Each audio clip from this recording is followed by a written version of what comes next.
केंद्रीय कोयला मंत्री प्रहलाद जोशी ने मुख्यमंत्री हेमंत सोरेन से पिछले दिनों मुलाकात की थी। उन्होंने राज्य सरकार के बकाया राशि में से 250 करोड़ का चेक दिया था।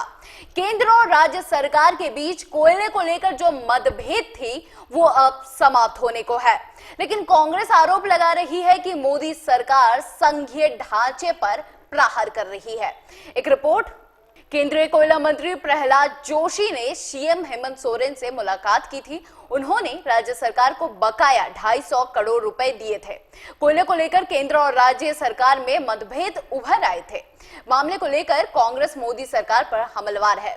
प्रदेश प्रवक्ता आलोक दुबे ने कहा कि राज्य सरकार से बात किए बिना कोल आवंटन की नीलामी करना सही नहीं है। जितनी बकाया राशि है उसे केंद्र सरकार तुरंत राज्य सरकार को दे।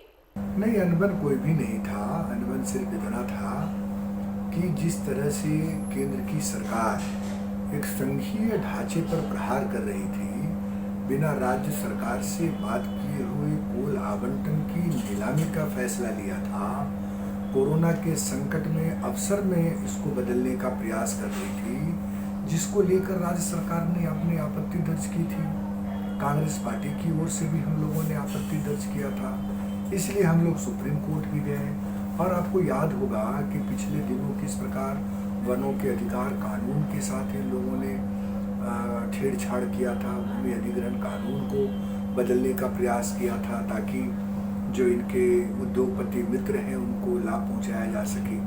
लेकिन इस बार इनको लगा कि जो वो लाभ पहुंचाना चाहते हैं इसमें वो सफल नहीं हो पाएंगे। हालांकि पिछले दिनों भी सफल नहीं हुए थे। तो आनंद फानंद में केंद्रीय कोयला मंत्री का झारखंड में पदार्पण हुआ।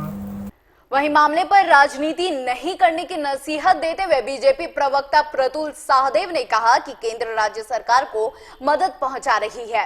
राज्य सरकार की वाजिब मांगे पूरी की जाएगी। देखिए, ऐसे भी केंद्र और राज्य में बेहतर समन्वय हमेशा होना चाहिए। और ये तो कोरोना काल है। हमारे प्रधानमंत्री जी ने कहा है कि राज्यों को सब सहायता पहुंचाई जाएगी केंद्रीय नेतृत्व से। तो जो भी राज्य सरकार का ड्यू निकलता, जो जायज ड्यू निकलता, वो जरूर केंद्र देगी। केंद्र तो हर एक राज्य का मदद करने को तैयार है। और वो ये नहीं देखती कि कहाँ भाजपा का शासन है और कहाँ विपक्षी दलों का शासन है। ये यूपीए के शासनकाल में हुआ करता था। कोयला के रॉयल्टी के मुद्दे पर केंद्र और राज्य सरकार में टकराव होती रही है, लेकिन ताजा टकराव कोयला के फ्रेश आवंटन पर है।